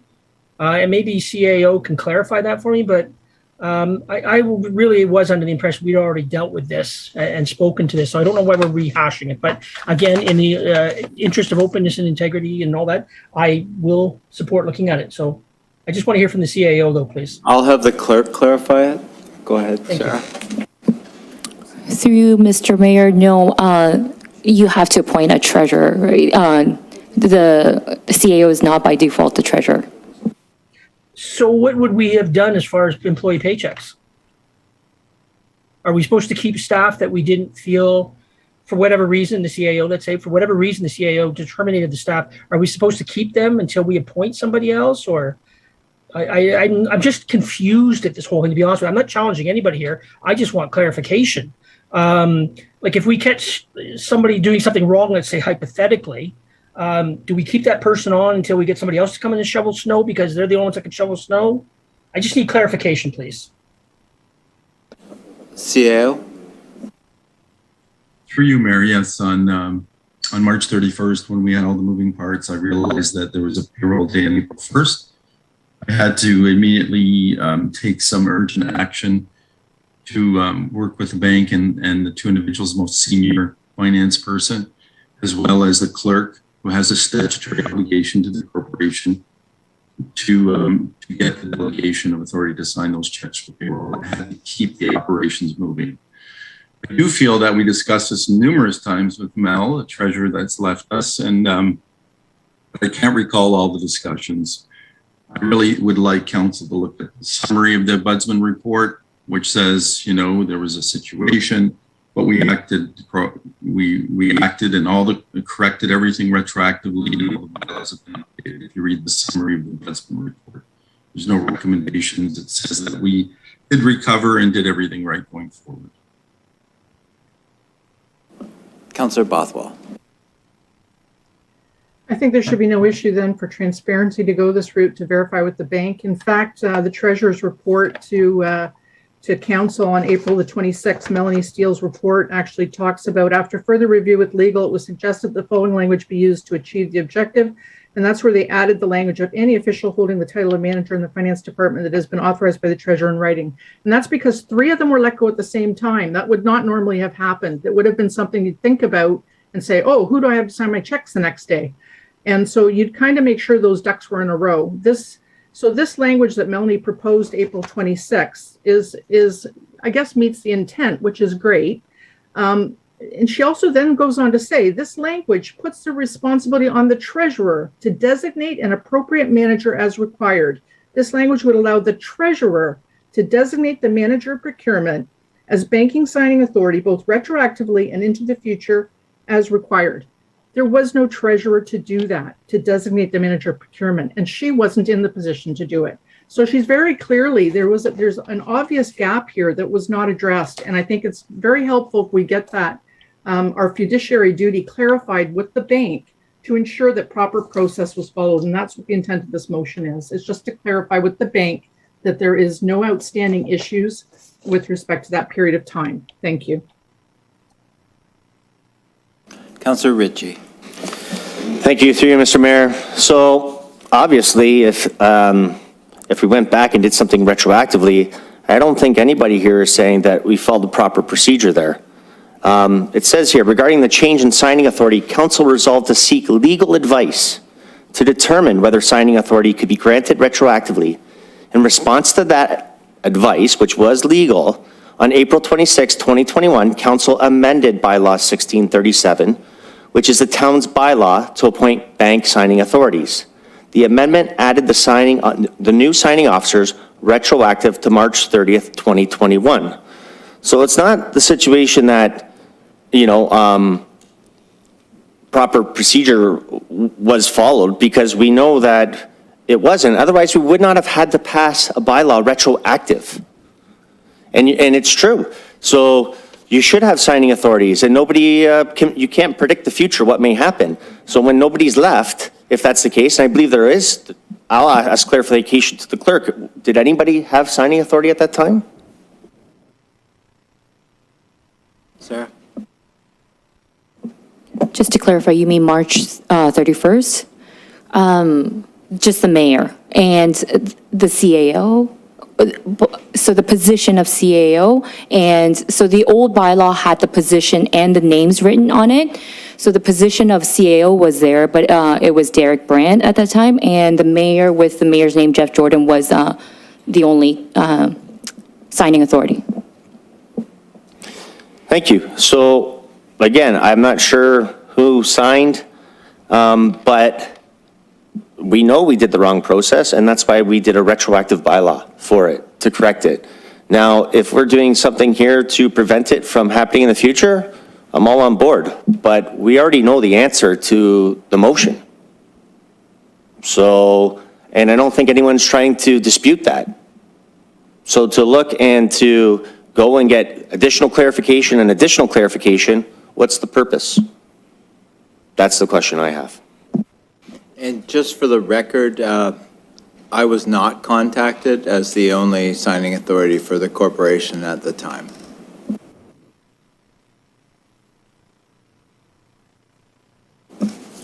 Seeing no further questions. Oh, Councillor Sharp. Just want to know, I don't know if we have the treasurer here, but how many people do we need to sign? It's a multiple sign to sign for things at the bank? We don't just have one signature, do we? Go ahead, Sarah. So you, Mr. Mayor, you need two people to sign off. Okay, so Mayor Jordan was the only signing authority, but we need 2. And so we didn't have signing authority because we don't have a second person. And then, so my question, because I wrote this down, and Councillor Bothwell talked about the requirements of the bank. And then the bank, I guess, waived their requirements or allowed us on promise of of a retroactive bylaw to sign, and they allowed just officers of the town, the clerk, and two people from the finance department. I don't want to make comparisons, right, but it's the bank's policy. I mean, we give money to the bank will issue payments from our money, from our accounts, but they don't want to let anyone from the street walk in there and just make payments on the town of Grimsby's accounts. But people that seem to be bona fide staff members of the town, the clerk, the CAO, the two senior finance people come to the bank and say, hey, we've let go of some of our staff. We don't have the people that are on the record here. Can you guys allow us to sign paychecks so that we can get them out for a regular payday tomorrow? And the bank allowed that, right? And I think it's the bank's policy. And so, I mean, the comparison I'd make is if I go into, and I ask, can you issue a payment from my wife's account or something? And the bank, who knows me and knows my wife, we've been there for a while, and they say, okay, you know what, Dave, you need your wife to sign this. I'm like, oh, she's wherever she is and she can't. I'm like, but could you just get my mortgage payment for me today and I'll sign? And they say, yeah, as long as you get her to come in and say initial here. And I'm like, yeah, don't worry, because I know the people at the bank, and I go into the bank often, and they let me do it. I mean, it's their policy. So if the bank allowed it, the bank allowed it, and they did. And we paid our paychecks and everything went without a hitch. So that's all I have to say. Thanks. Councillor Bothwell. I would just say that it's a formal attestation that has to be signed off. We can't, it was signed off by the clerk and the manager of procurement. The CEO could have attended the bank and signed himself as a signing officer, and he did not do that, which is unusual. The other thing was a high-level officer of the bank told me this would not be the normal process. So I would question, and we are hearing one side of it. We are not hearing the bank side, and the Ombudsman has clearly said they were not able to verify it with the bank. So we don't have what their position is. We also have only the CAO's statement that he promised them that it would be dealt with at the next meeting. So he entered into a contractual agreement with the bank that the council would pass a resolution authorizing the people that were on that signing document, that attestation, that council would then proceed to pass a bylaw authorizing that. So that was his commitment to the bank in order to get those paychecks done. In the Ombudsman's report, that is what he says. It was his workaround. So we don't have the bank's side of it. And this is just to clarify that for the full duration of the period while we were without a treasurer, that those actions were appropriate. And there's, if there's no issue here and everybody's saying, what's the big deal? What's the big deal? If the bank agreed to it, all we're going is asking them and say, hey, were you aware that our treasurer wasn't appointed till April 5th? Were you aware that, we did pass these resolutions retroactive to March 30th? That's all we're doing is saying, does that jive then with what the commitment was? And that's all we're asking for, is to ensure that all of our bases are covered and the bank is covered and that we've done our fiduciary duty. In the absence of having a treasurer do those roles, there's a lot of transactions that occurred within that period, and we just have to make sure that we did them properly. Thank you. Councillor Ritchie.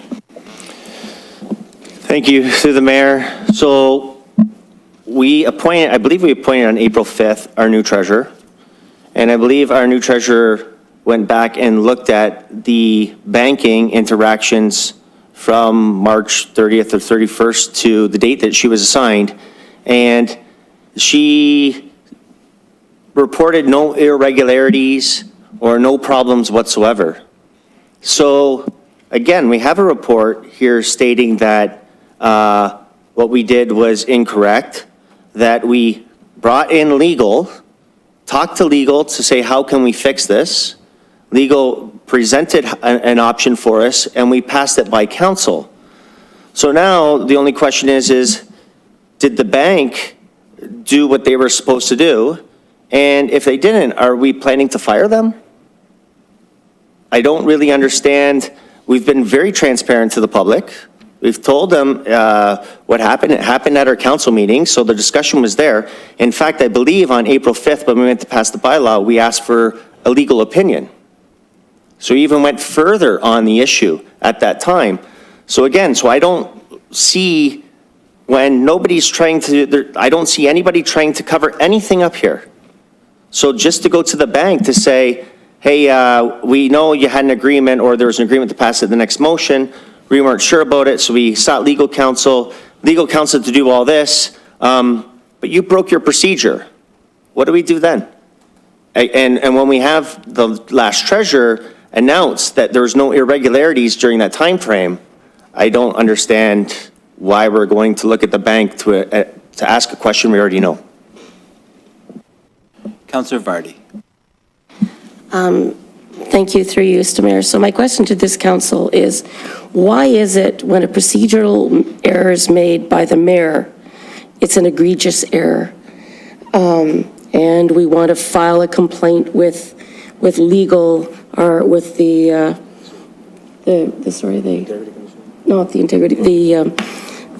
bar, whatever it is, against the lawyer who maybe gave us bad advice?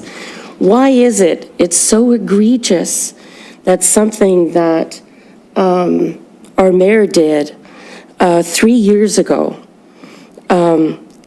yet you defend, certain councillors defend our CAO for what is, probably even more egregious than what our mayor did, but it's all okay, So do we want to file a complaint to the Law Society for our lawyer for the advice they gave us in this instance? How come we don't have one rule or one set of standards that we just apply to everybody? And it really does grieve me, to see how, what amounts to a witch hunt, that we're willing to go after one and make excuses for the other. It's a double standard. That's all I can say. Thank you. CAO.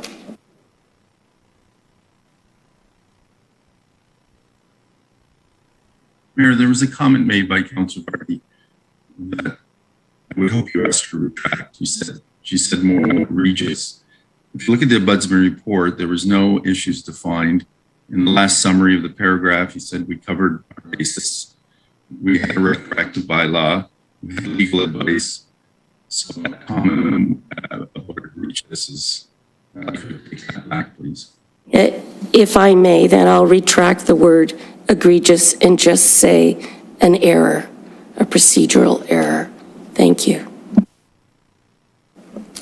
Councillor Vane. Thank you. To me, I'm disappointed to hear some of the words witch hunt and all that other stuff. Personally, I'm not on any witch hunt. I just want the truth to come out on everything personally. It's not a matter of defending. I think it's a matter of we've already dealt with this issue in my mind anyways. I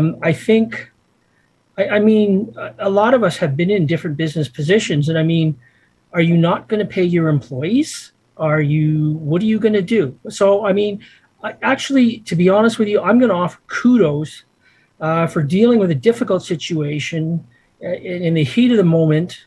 And we seem to forget sometimes, as much as we would like to think that we are experts or good at everything, we're not the ones running the town. We are a council. We hired the CAO. We hired the experts to be in their positions. We hired Brandon to do public works and Walter to do planning and so on and so on and so on. I'm just picking two people off the top of my head. I mean, this is not a witch hunt. I think we're just trying to get to the bottom of this. As far as any other issues, I mean, I've looked at each situation on its own merits. I don't care who's involved. I do have certain expectations of the mayor versus a certain expectation of the CAO. The CAO is accountable to us. We hold him accountable. The mayor, he has a different role. That's all I'm saying. I don't believe there's a witch hunt here. I think it's just different interpretations and different opinions. And just because we don't agree doesn't make one side on a witch hunt versus the other. That's all. Thank you. Councillor Bothwell. just make one last quick statement that the problem didn't go away because it wasn't properly dealt with, because in June, the library board had to deal with the issue that we didn't have 2 signing officers because of the lack of when the 3 were let go. It wasn't discovered until Melanie came to the library board in June to say that, oops, you only have 1 signing officer. So the problem continued and was not resolved just with this matter. So I think it's important we get to it and we find out what the bank, were they aware of that as well? Because the library board had the same problem and it kept going on until June when we had to go in and put the treasurer on as a second signing officer. So I just want to make sure there isn't anything else with respect to signing authorities that has not been rectified or clarified. Thank you, with the bank. Councillor Ritchie. Thank you, through the mayor.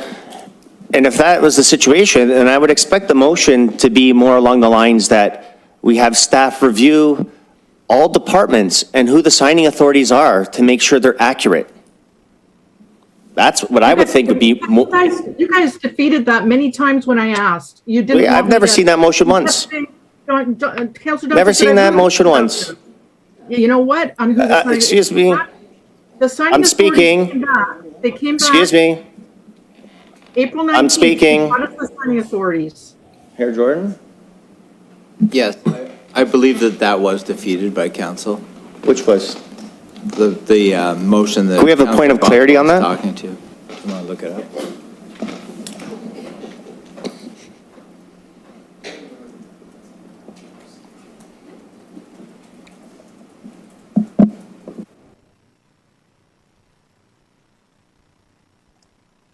Point of clarification, Mayor, regardless, my motion's on the floor and I'd like it to stand and be voted on, please.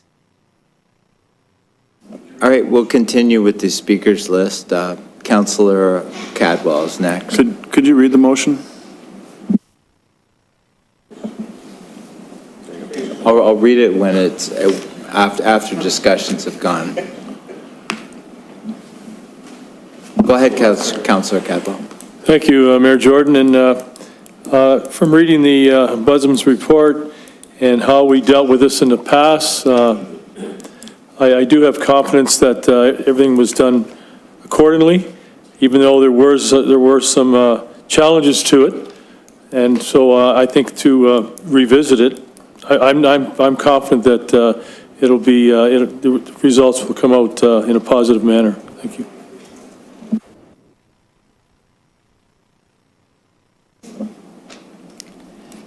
Seeing no further questions or comments, I'll read the resolution. Moved by Councillor Bothwell, second by Councillor Vardy. Whereas the April 6, 2022 Ombudsman Report on the termination of the Director of Finance, Treasurer, and Signing Authority states, as a result of these staffing changes, the CAO directed 2 municipal staff members to visit the Council's bank to add themselves to signing authorities so that the town could continue to transact its affairs. While this change would normally require that council pass a bylaw granting them signing authority, this had not occurred. We have been advised by the CAO, but not confirmed with the bank in question due to privacy restrictions, that as a workaround in exceptional circumstances and in order to be able to sign off on checks as the next day was staff payday, the bank allowed the town clerk and most senior manager in the finance department to have signing authority until a resolution could be passed at the next council meeting. And whereas the April 22nd, 2021 legal review of banking signing authorities by John Maskren, counsel for the town, states, we also note that on March 30th, 2021, the town was left without 3 of its authorized banking signing officers. In order to transact business and to ensure that the town was not put at risk with respect to its operational banking requirements, the town clerk and the manager of procurement executed certain banking documents. These actions should be ratified by council to ensure that there is no issue as to whether the town had authority to take such actions. We have reviewed the draft amendment to the bylaw and suggest that its enactment will clarify any perceived inconsistency between the bylaw and the resolution and also serve to ratify the actions of staff to safeguard the interests of the town between March 31st and April 19th, 2021. And whereas Bylaw 21-31 amends Bylaw 16-37 and banking signing authorities retroactive to March 30th, 2021, and was passed by council on April 26, 2021, and whereas in both the previous Bylaw 1637 and the current version as amended by Bylaw 21-31, Section 8 states that only the treasurer or designate is authorized to give instructions to the bank. Excuse me. General banking.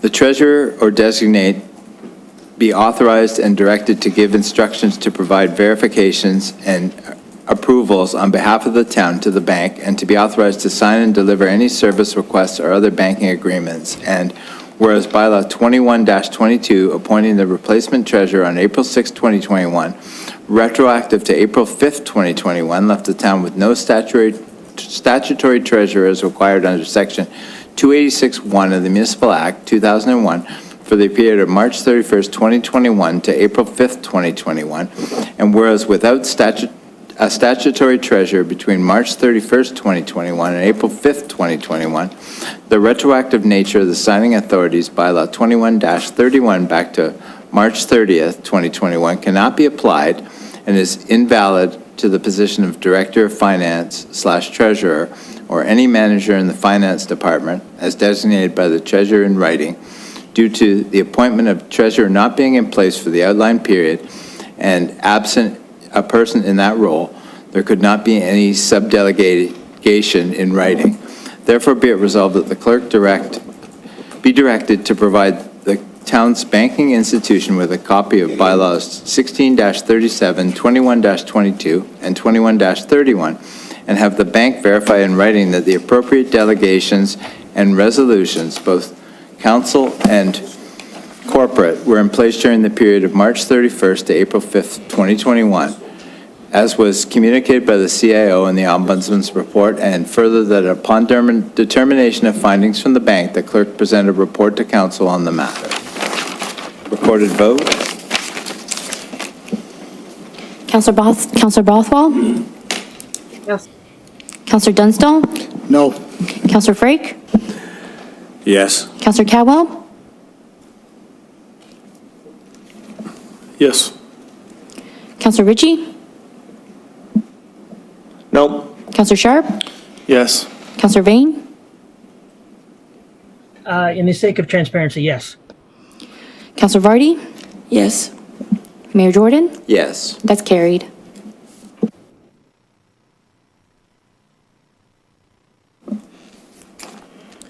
All right, now we're moving to Bylaw 22-28, bylaw to authorize the use of voting and vote counting equipment for the town of Grimsby. Or do we have to receive anything yet or not? No, because we have Okay. to read it. All right. Need a mover and seconder for Bylaw 22-28. Moved by Councillor Frake, second by Councillor Ritchie.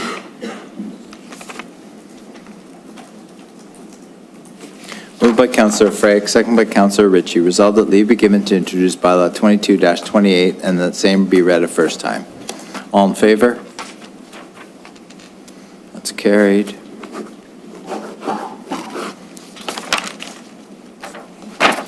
Need a mover and seconder for second and third reading. Moved by Councillor Sharp, second by Councillor Frake.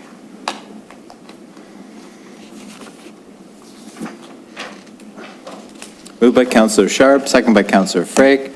Resolved that leave be given to introduce Bylaw 22-28, read a first time, now be read a second and third time, and finally passed, and the mayor and town clerk do sign and seal the same, and rule councils to the contrary notwithstanding. All in favor? Yay. That's carried.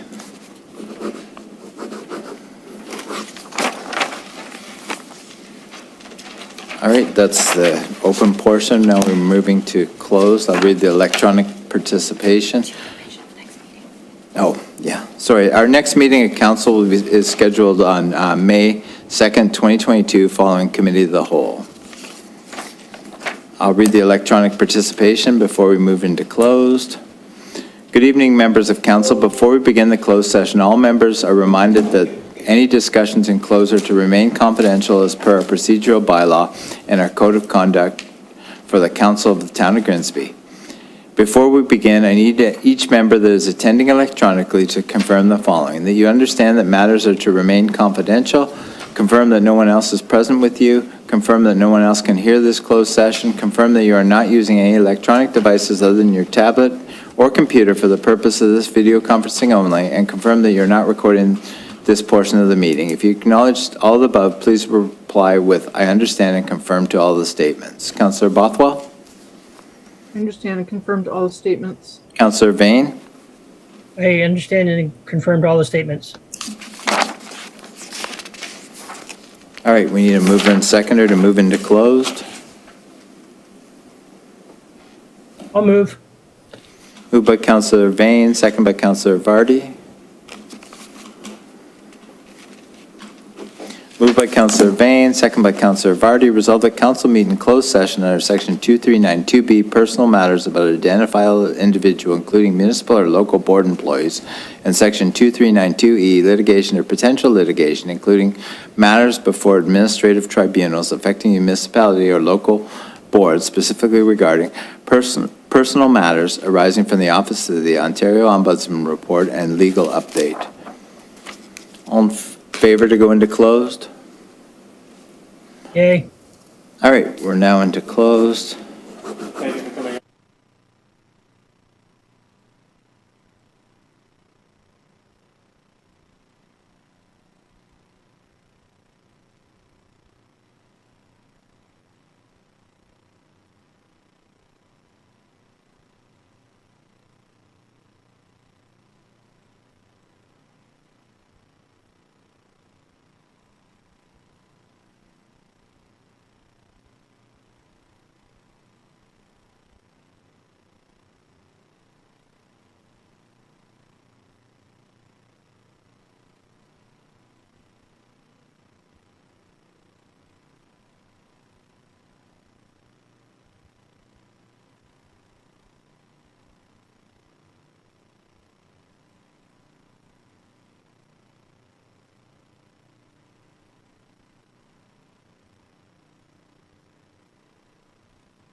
Welcome back to the public. We're now in open session. Need a mover and seconder for direction out of closed. Moved by Councillor Sharp. Seconder, Councillor Dunstall. Recorded vote. Well, I'll read the resolution, sorry. Moved by Councillor Sharp, second by Councillor Dunstall. Resolved that the confidential report TC 22-09 be received and that staff and legal proceed with the direction provided therein. Recorded vote.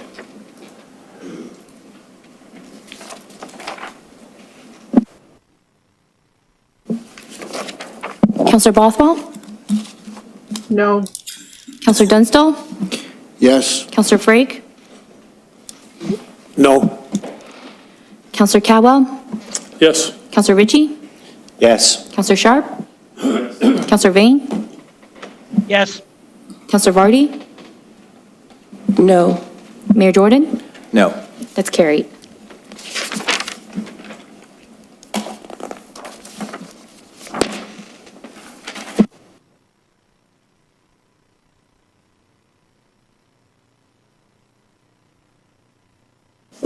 So I need a mover and seconder to introduce bylaw 2229. Councillor Ritchie, Councillor Dunstall.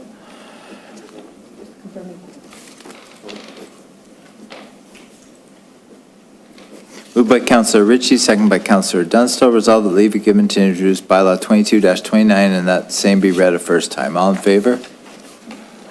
It's carried. Need a mover and seconder for second and third reading. Moved by Councillor Ritchie, second by Councillor Cadwell.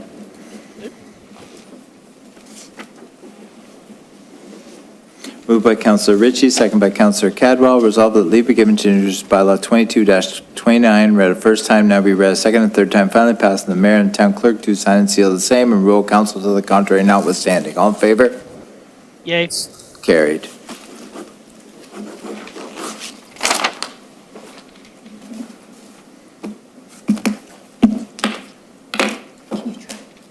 Yes, meeting is adjourned. Good night, everyone.